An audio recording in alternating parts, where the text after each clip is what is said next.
Que la paix vous soit donnée et l'amour avec la foi de la part de Dieu notre Père et de Jésus le Christ, notre Sauveur et notre frère, dans la communion de l'Esprit Saint, car c'est l'Esprit qui donne la vraie vie. Dieu veut que soit supprimé tout ce qui nous tient en esclavage. Quand tout est obscur, une lumière se lève pour l'homme droit. Nous pouvons donc avoir le cœur rassuré, nous pouvons faire confiance au Seigneur, nous pouvons être fermes et attendre sans peur. Je vous invite à vous lever et nous chantons « C'est toi Seigneur qui nous unis » 21-08, les strophes 1 et 3.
Louons le Seigneur à partir du psaume 92.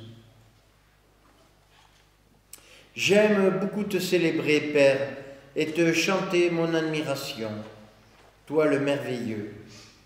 J'aime proclamer dès le matin ton amour présent, jour et nuit.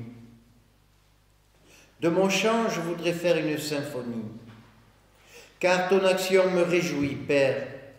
Devant ton ouvrage, je crie de joie. Tes œuvres sont si grandes et si mystérieux tes desseins. Car toi, le Père merveilleux, tu es la seule source de vie. Tout ce qui s'oppose aboutira au néant. Les forces de l'adversaire vont s'effriter. Tu relèves mon courage à chaque attaque du mal. Je sens renaître mon dynamisme. Je repère vite les dangers qui approchent. Je devine les menaces qui me guettent. Tes enfants, ils sont forts comme une forêt. Ils se multiplient par le monde entier, enracinés dans ton cœur de père. Ils grandissent sans cesse ta famille. Même vieillis, ils continuent de porter du fruit. Ils restent jeunes et pleins de vie pour proclamer l'amour dont tu les nourris. C'est lui notre roc, solide et sans faille. Alléluia. Amen. Je vous invite à prendre le cantique 92, les strophes 1, 2 et 4, « Oh que ces choses belles ».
sont profondes, plus il les étudie, plus l'homme est interdit.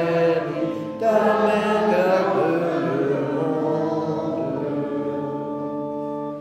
Tu oins d'huile fraîche le front de ton enfant.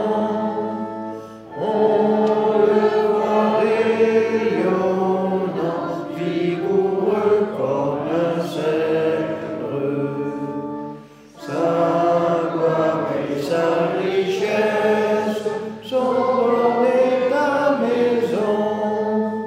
Tes fruits chaque saison combleront sa vieillesse. Je vous invite à prendre place.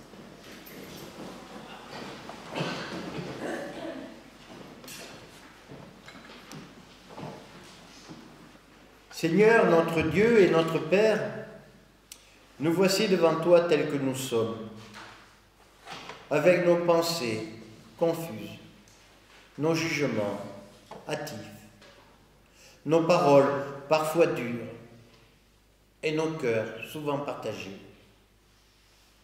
Nous sommes parfois comme des aveugles voulant guider d'autres aveugles, prêts à voir la faute chez l'autre sans reconnaître nos propres manquements.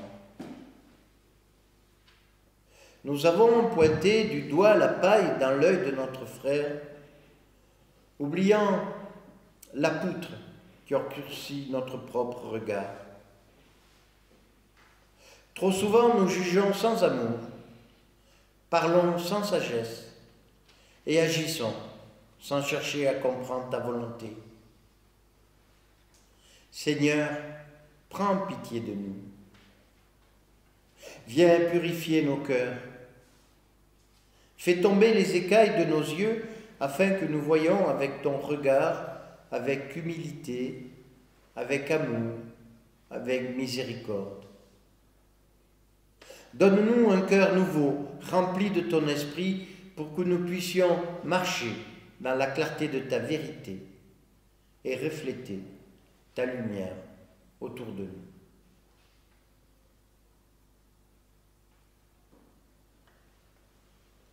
Je vous invite à vous lever, non, on va rester assis, pardon, et à prendre le cantique 44-11, les strophes 1 et 3, entre tes mains. 44-11.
Écoutons maintenant les promesses de pardon. Si nous confessons nos péchés, nous dit Jean dans sa première lettre, Dieu est fidèle et juste pour nous les pardonner et nous purifier de toute iniquité.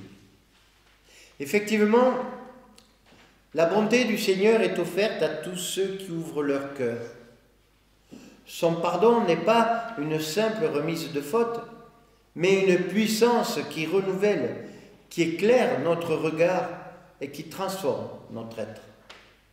Ainsi, nous pouvons repartir d'un cœur léger, non pas comme des aveugles qui tâtonnent, mais comme des enfants de lumière, appelés à rayonner par la grâce reçue. Le Seigneur marche avec nous. Il nous donne sa force, ses pensées, son imagination. Jour après jour, il ouvre nos yeux pour que nous discernions son chemin et il nous conduit vers le but qu'il a fixé.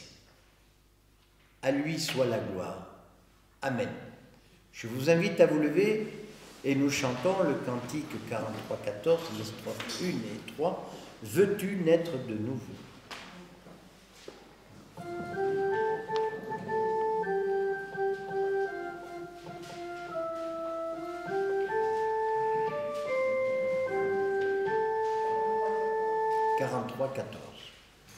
Veux-tu naître de nouveau? Veux-tu tout recommencer? Balayer ta vie passée? C'est un don venu d'en haut par Jésus qui descendit, nous l'apporter en cadeau. C'est un don venu d'en haut par Jésus qui descendit, nous l'apporter en cadeau. Veux-tu poser ton fardeau et pouvoir te redresser, marcher libre et respirer? Le pardon venu d'en haut que nous donne Jésus-Christ t'ouvre des chemins nouveaux. Le pardon venu d'en haut que nous donne Jésus-Christ t'ouvre des chemins nouveaux. Avant l'écoute de la parole, je vous invite à la prière. Ta parole, Seigneur, est pour nous secours et consolation. Elle est le fondement, le support de notre vie. Oui, ta parole nous permet de demeurer en paix. En cette heure, nous te prions de nous donner ta parole et que ce soit une parole pour toute notre vie, pendant toute la vie. Nous te le demandons par Jésus, ton Fils, notre Seigneur, dans la puissance de l'Esprit Saint. Amen. Voici ce que nous dit l'Évangile de Jean au chapitre 6, les versets 39 à 45.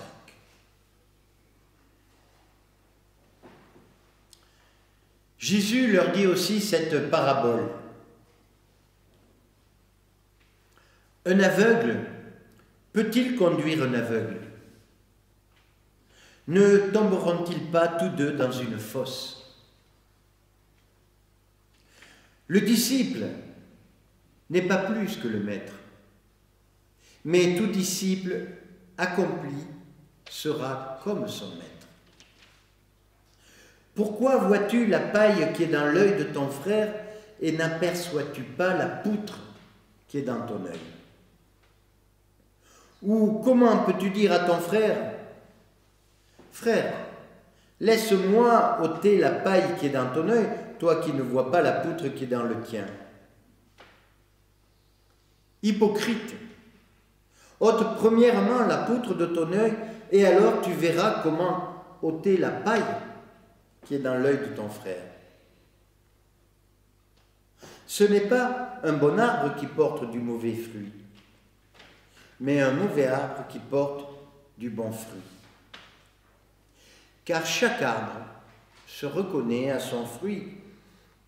On ne cueille pas des figues sur des épines, et l'on ne vendange pas des raisins sur des ronces. L'homme bon tire de bonnes choses du bon trésor de son cœur, et le méchant tire de mauvaises choses de son mauvais trésor. Car c'est de l'abondance du cœur que la bouche parle.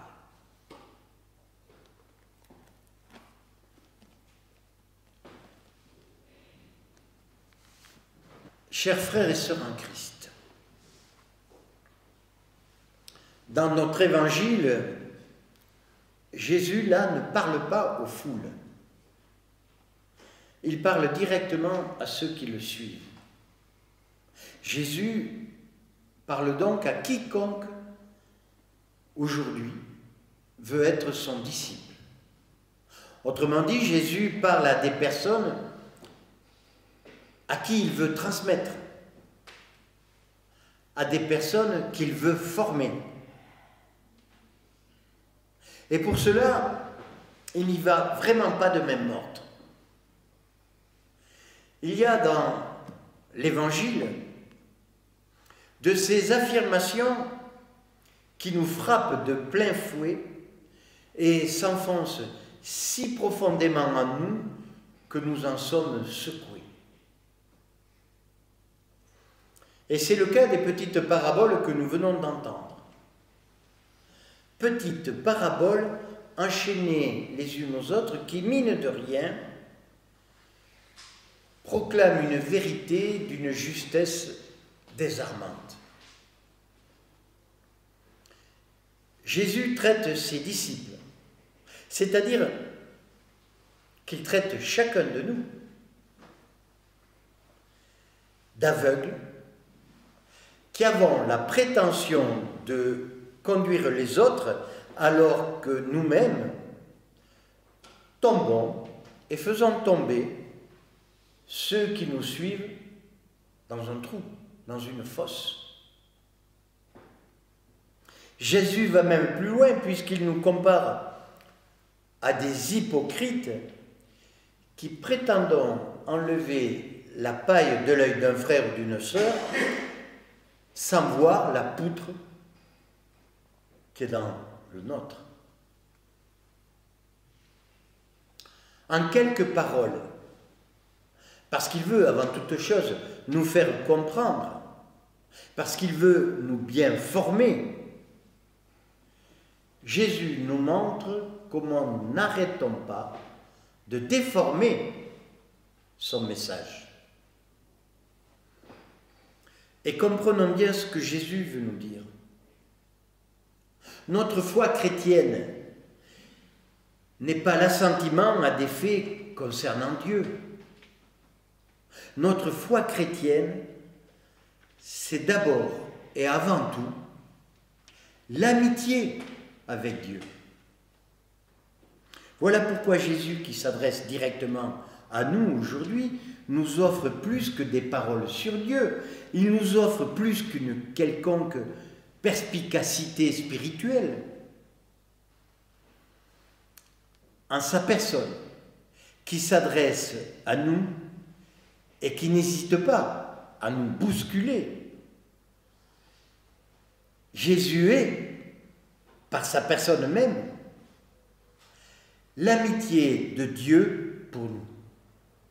Jésus est lui-même l'amitié de Dieu faite chair et sang, faite pleine d'humanité. Et dans cet évangile, il exprime cette amitié de Dieu à travers une série de maximes de sagesse humaine et aussi spirituelle. Et il les exprime de façon imagée afin qu'elles soient comprises de tous et que leur façon concrète puisse ainsi inspirer nos comportements quotidiens. Le souhait de Jésus est bien de nous conduire à la transformation de notre personne, à la transformation de notre être.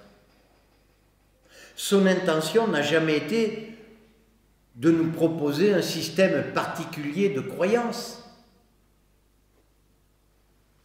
Alors, certes, à travers tout ce qu'il nous transmet, il est certain qu'il y a un code moral et des règles de comportement qui peuvent s'en dégager. Mais telle n'est pas l'intention première. Par contre, pour transformer notre être, pour nous amener à nous conformer à la volonté de Dieu, Jésus nous bouscule pour que nous ouvrions les yeux.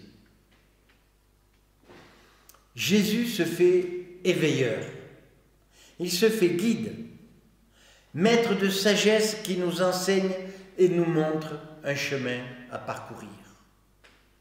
Un maître de sagesse à qui nous serions bien inspirés d'adresser à chaque moment les mots du psalmiste. Fais-moi connaître tes voies, Maître, enseigne-moi tes sentiers, conduis-moi dans ta vérité. Certains n'hésiteront pas à dire que Jésus est bien plus qu'un maître. Et c'est vrai. Jésus est incontestablement plus qu'un maître, mais il n'est pas moins que cela. C'est la raison pour laquelle il a recours à tous les moyens possibles, impossibles, imaginables comme inimaginables, pour nous venir en aide, pour nous assister, mais aussi pour arracher nos masques et nos mensonges, pour nous amener enfin à une plus grande clarté de conscience. D'où précisément sa question. Un aveugle peut-il conduire un aveugle? Ne tomberaient-ils pas tous les deux dans une fosse? Bonne question. Et chaque fois que Jésus évoque l'aveuglement de l'homme, et chaque fois qu'il guérit de la cécité, c'est toute l'histoire du cheminement spirituel qui est mise en avant. Ce qui intéresse Jésus, c'est que c'est chacun de nous, en tant que nous ayons d'accomplir ou non la volonté même de Dieu et de contribuer à répandre sa justice. Mais pour cela, nous devons auparavant sortir de nos cécités, de nos aveuglements. Nous devons avoir les yeux dessillés. Nous avons à développer la capacité à voir avec netteté. C'est donc par une affirmation, disons le mot, une affirmation aveuglante que Jésus l'exprime. Le message est sans détour, facile à comprendre, mais difficile à digérer. Un non-voyant ne peut pas guider un non-voyant.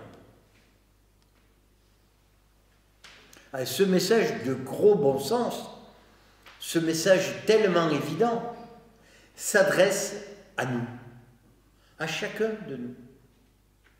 Ce message clair devrait nous servir de critère dans notre mission d'éveiller à la lumière, dans notre mission d'éveiller à la foi. Malheureusement, il n'en est pas toujours ainsi. Être aveugle dans la vie chrétienne, dans la vie spirituelle, n'est pas nécessairement mauvais. Ce qui est dommageable, c'est qu'il existe aussi des aveuglés qui se croient détenteurs de lumière et de vérité. C'est là qu'il y a une confusion. Parce qu'ils en oublient ce qu'est l'humilité et la foi. Et c'est certainement l'apôtre Paul qui a le mieux exprimé cela. Lui qui a été l'un de ces aveuglés mémorables dans ce qu'il faisait. Mais nous le savons, un jour, sur sa route, sur la route, son œil s'est ouvert à la foi. Et à l'exemple de Paul, notre regard est malade d'une overdose du moi. Du moi. Notre moi ne voit qu'à moitié. Il ne voit que l'autre et ses faiblesses. Il ne voit que le superficiel. Il manque de profondeur. Notre moi manque d'intériorité. Et alors notre regard est affaibli au contact prolongé de la lumière artificielle de notre monde, en particulier aujourd'hui où les médias ont tendance à en rajouter. Et quand notre moi est blessé, il ne voit que blessure. Dans la langue de Jésus, le mot « œil » signifie aussi « source ». L'œil, c'est la source. Et ce qui permet un jeu de mots. Si la source est trouble, si le moyen de voir clair est perturbé ou divisé, il ne peut s'en suivre que de la confusion, que de l'obscurité. Et c'est là où nous en sommes. Et c'est bien parce que notre regard n'est pas évangile que surgit cette autre question de Jésus. Pourquoi vois-tu la paille qui est dans l'œil de ton frère et n'aperçois-tu pas la poutre qui est dans ton œil? Incontestablement, Jésus cherche là aussi à nous provoquer. Il est coutume de faire peser sur cette parole une lourde connotation morale, à savoir que nos fautes sont pires que celles des autres et que nous devrions tenter de les corriger plutôt que d'essayer de corriger celles que nous voyons chez autrui. Le fabuliste La Fontaine exprime bien ce côté moral sous une forme empreinte d'ironie. Lynx envers nos pareils et top envers nous. Pour autant, Jésus n'est pas un faiseur de morale. Jésus n'est pas là pour nous faire la morale. Dans sa parole, le mot « paille » est surtout comme illustrant quelque chose de léger, d'insignifiant. Mais plus précisément, dans sa langue, ce mot signifie plutôt un éclat de bois, une écharde, telle celle que ceux dont le métier et le travail du bois reçoivent un jour ou l'autre dans l'œil. Jésus souligne ainsi que ce qui est important, ce n'est pas seulement que cet éclat soit d'une taille ridicule et insignifiante par rapport à une poutre, mais aussi et surtout que ce minuscule éclat est de la même nature que la poutre, c'est-à-dire en bois. Autrement dit, peu importe que ce que l'on voit chez l'autre soit à l'état de trace, puisqu'il est en nous exactement de même nature. Ainsi, se charger d'ôter l'écharde dans l'œil du frère ou de la sœur, dans l'œil de notre prochain, signifie que nous refusons ce qu'il porte en lui-même. Et nous refusons ce qu'il porte en lui parce que cela résonne et fait écho en nous. Et c'est bien ce que nous refusons. Et il y a là un aspect de notre être qui nous devient bien sûr insupportable. Dans notre vie quotidienne, s'il arrive, et ça arrive, que nos regards s'embrouillent, nous allons visiter un spécialiste qui corrige nos imperfections. Et quand nos regards deviennent fascinés par la paille que nous observons facilement chez l'autre, supplions Dieu qu'il nous gratifie de son regard de miséricorde. Réalisons que nous sommes ce que nous voyons. Nous sommes exactement ce que nous voyons. Et réalisons aussi que ce que nous voyons, c'est ce que nous sommes. Ce n'est pas la lumière qui manque à nos regards. Nous le savons. La lumière, elle est venue habiter parmi nous. Elle est venue non pour elle-même, mais pour les siens qui étaient dans le monde. Ce sont nos aveuglements. Ce sont nos poutres qui s'enracinent en nous par manque de volonté à le regarder, qui sont autant d'obstacles à l'illumination de nos regards. Mais c'est bien pour cela que Dieu, dans son immense miséricorde, nous a envoyé justement son Fils pour que nous puissions le voir et ainsi enlever nos troubles, enlever nos confusions dans nos propres yeux.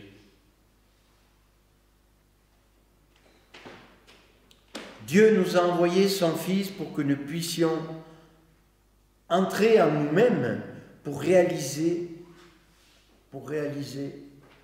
notre degré d'aveuglement, pour prendre conscience de l'importance de cette poutre qui obstrue notre regard.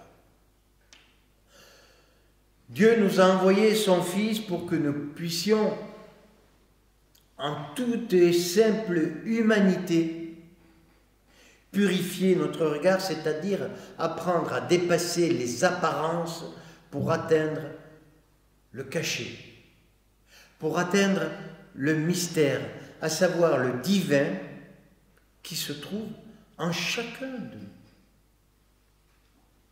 C'est-à-dire apprendre à regarder comme Dieu nous regarde. Et nous sommes ce regard que Dieu veut épouser pour rejoindre nos propres regards humains. Nous sommes ce regard de Jésus. Nous sommes cette lumière qui fait vivre, lui qui a fait naître des personnes à une vie tout simplement nouvelle par son regard. Voilà ce que Jésus nous explique aujourd'hui. Nos regards tissent des liens. Nos regards créent. Nos regards engendrent la fraternité. Tout l'Évangile est dans le regard de Dieu sur nous et de nous sur les autres. Georges Bernanos a eu ce mot magnifique. Ce que la voix peut cacher, le regard le livre. Effectivement, ce que notre silence tait, notre regard le dévoile. Tout regard vient de nous apprendre Jésus est un langage et c'est une fenêtre sur nous-mêmes d'abord. Nous sommes loin d'une leçon de morale dans ce que nous dit Jésus. Nous sommes loin d'une leçon de facilité. Nous en sommes par contre tout simplement invités à fixer Jésus longuement, passionnément, comme un chemin pour nous laver les yeux, pour purifier de nos poutres à chaque jour du temps. Nous sommes simplement invités à fixer le ressuscité pour retrouver à chaque jour du temps des yeux neufs, des yeux lavés, des yeux purifiés de nos aveuglements pour que notre regard devienne par participation et par pure grâce lumière dans la lumière. La ferveur des yeux est le premier ministère que Jésus nous confie. Puissions-nous, à tous les jours du temps, recevoir le don de la ferveur des yeux. Cette ferveur dit notre enracinement en Jésus. Cette ferveur fait de nous des lettres écrites de la main de Dieu, des évangiles vivants, parce que nos yeux rendent compte de l'espérance qui est en lui. Heureux ceux qui peuvent admirer cette extraordinaire union qui a eu lieu quand le Verbe s'est fait chair et qu'il a habité en nous. Amen.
Ouvre mes yeux, Seigneur, le 46-10. 46-10.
Nourris par l'écoute de la parole, nous pouvons confesser notre foi.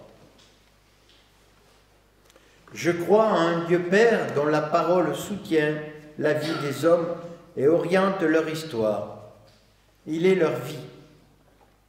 Je crois en son Fils, né parmi les pauvres, lumière dans notre nuit, premier-né d'entre les morts. Il est vivant.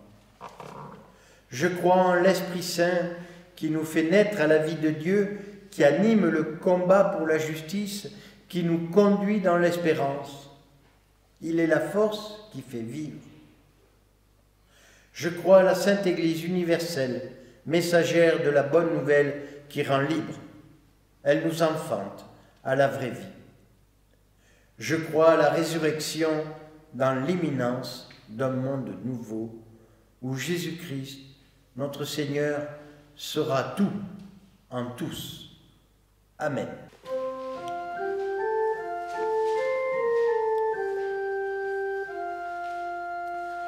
À toi, grand Dieu, la gloire et la puissance, l'honneur, le règne et la magnificence.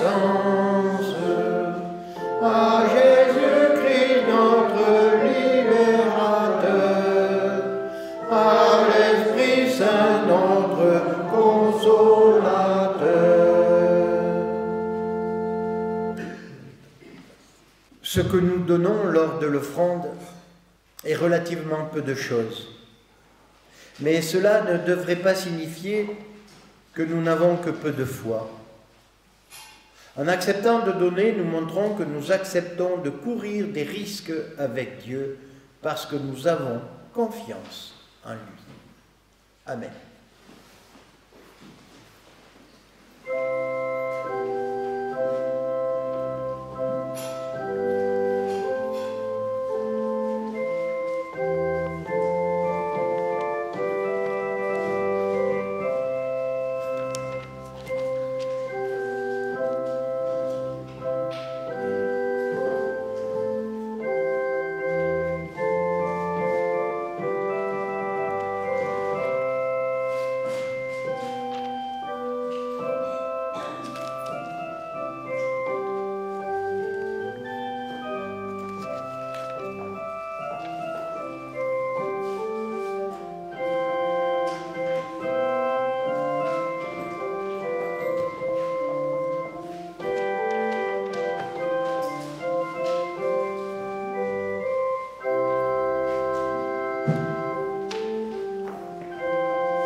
Frères et sœurs,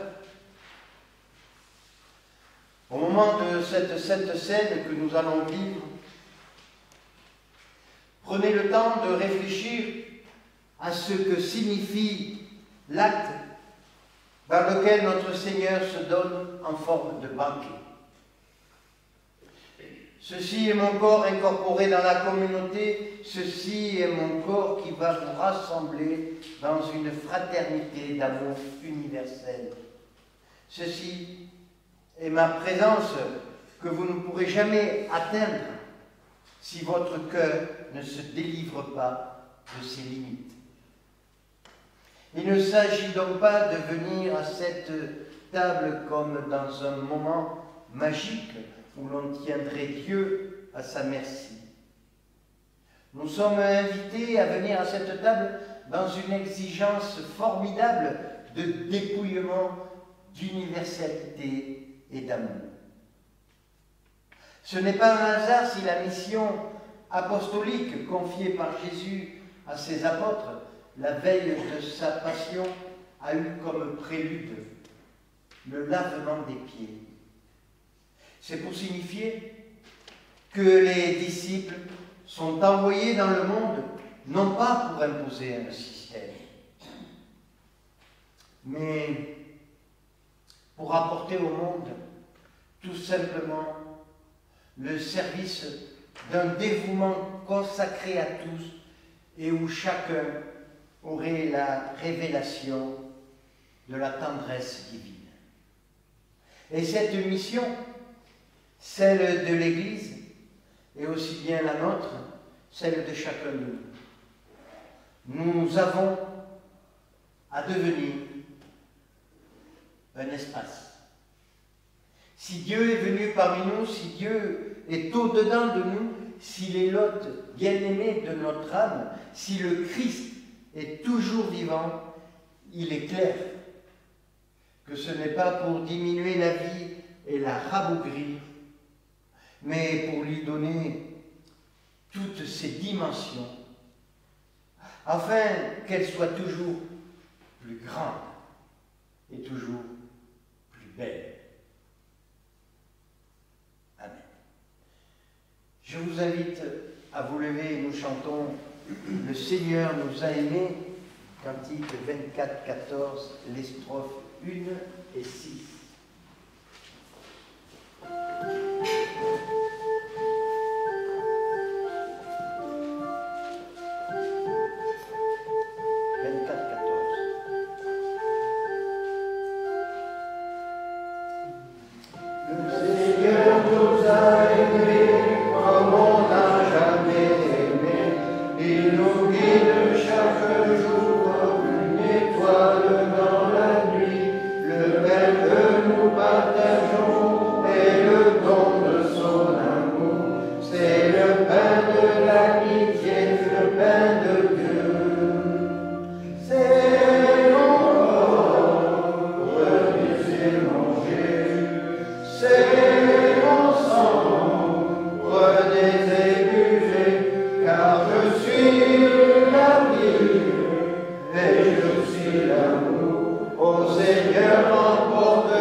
Quelques heures avant de se laisser lever sur une croix pour nous attirer tous dans l'universelle communion de l'amour, au moment de se donner lui-même pour nous, afin de venir à bout de notre haine et pour fonder une vraie paix, Jésus prit le pain, rendit grâce, rompit le pain et dit « Ceci est mon corps offert pour vous.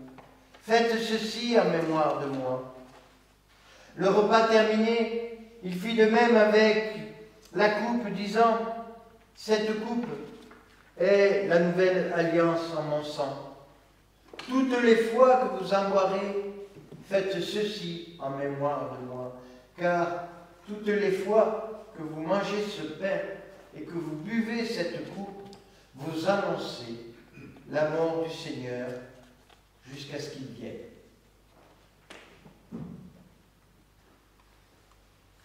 Je vous invite à la prière.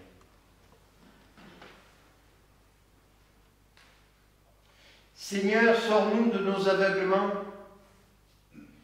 Toi qui tiens dans tes mains la lumière, toi qui fais lever sur notre terre un jour nouveau, toi qui nous veux auprès de toi dans la joie rayonnante, avec devant nous l'avenir tout neuf de la vie immédiate et de la vie éternelle, nous te prions. Fais-nous connaître le secret où tu nous attends. Dévoile à chacun de nous l'aube qui est au fond de la nuit. Entends notre prière pour toute la terre, pour la paix, la justice et la liberté des hommes, pour le renouvellement et l'unité de ton Église. Envoie sur nous ton Saint-Esprit, pour qu'en recevant ce pain et cette coupe, il nous soit vraiment donné de communier à la présence de ton Fils Jésus-Christ. Pour que chacun de nous te cherche et te trouve. Amen. Le Seigneur reçoit de nos mains le pain et le vin. Ils sont faits de grains et de grappes, autrefois dispersés. Et les voici réunis sur cette table, qu'ainsi des quatre coins de l'horizon, l'Église se rassemble maintenant et pour toujours. Venez, car tout est prêt. Ce pain que nous partageons et communion au corps de notre Seigneur Jésus-Christ. Cette coupe de bénédiction à laquelle nous rendons grâce est communion au sang de notre Seigneur Jésus-Christ. Rendons grâce à Dieu. Ô Esprit des béatitudes, tu viens de sceller à jamais dans nos âmes les vérités qui ne passeront point, quand bien même le ciel et la terre s'évanouiraient. Oui, heureux ceux qui pleurent, car ils sont consolés. Heureux ceux qui ont faim et soif de justice, car ils sont rassasiés. Heureux les miséricordieux, car ils obtiennent miséricorde. Heureux ceux qui ont le cœur pur, car ils voient Dieu. Nous sommes dès maintenant tes enfants, ô Père, et ce que nous serons n'a pas encore été manifesté, mais cette communion est avec toi et avec Jésus-Christ dans la lumière. Amen. Je vous invite à la prière.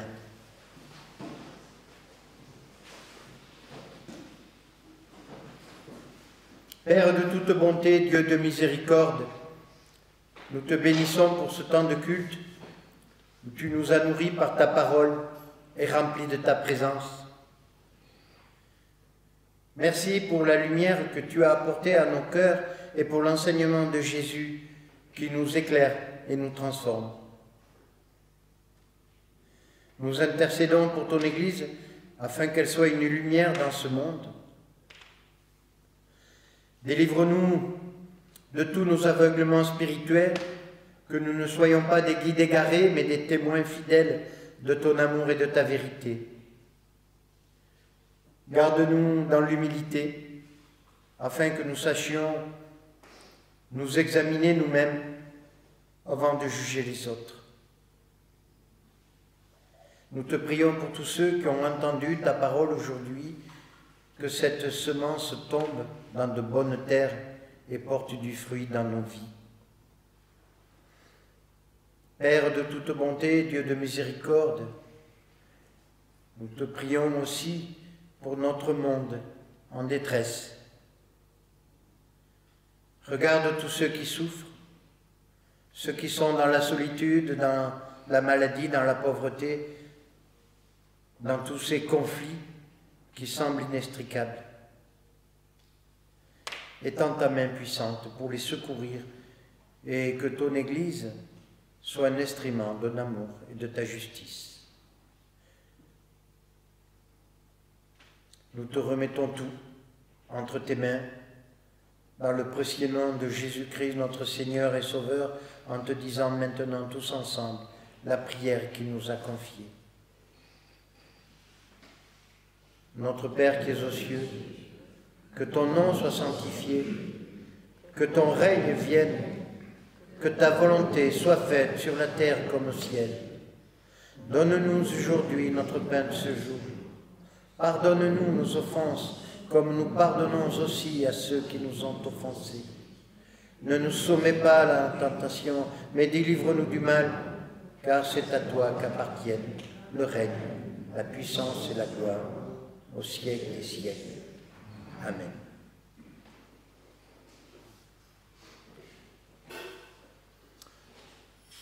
Pour recevoir l'exhortation et la bénédiction, je vous invite à vous lever.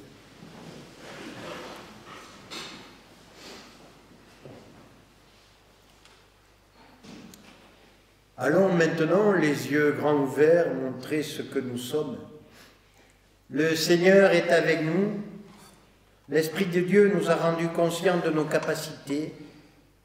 Il faut maintenant tirer parti de tout ce que nous avons entendu et reçu.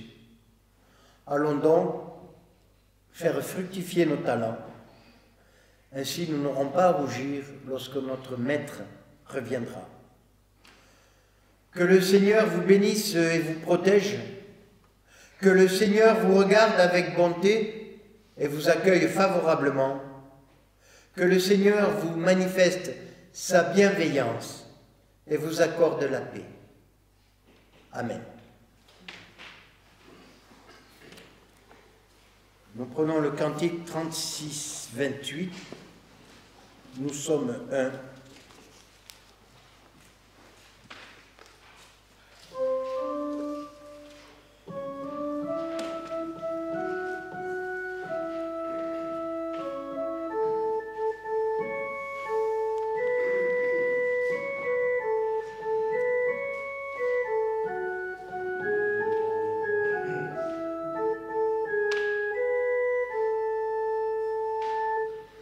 Nous sommes un dans un lien d'amour. Nous sommes un dans un lien d'amour. Notre esprit est uni avec l'Esprit de Dieu. Nous sommes un dans un lien d'amour. Maintenant, chantons tous ensemble et que son amour répand. Prenons-nous par la main et le monde verra. Nous sommes un dans un lien d'amour. Je vous invite à vous asseoir et à écouter un peu de musique.